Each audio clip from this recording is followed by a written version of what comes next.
Ever feel like studying is a never-ending chore? Well, let's change that.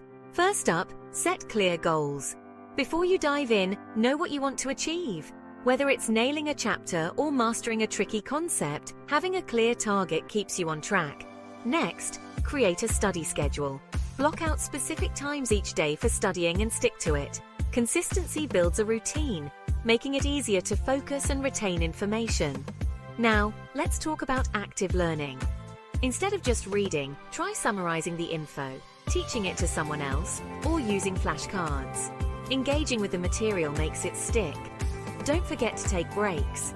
The Pomodoro Technique is your friend. Study for 25 minutes, then take a 5-minute breather.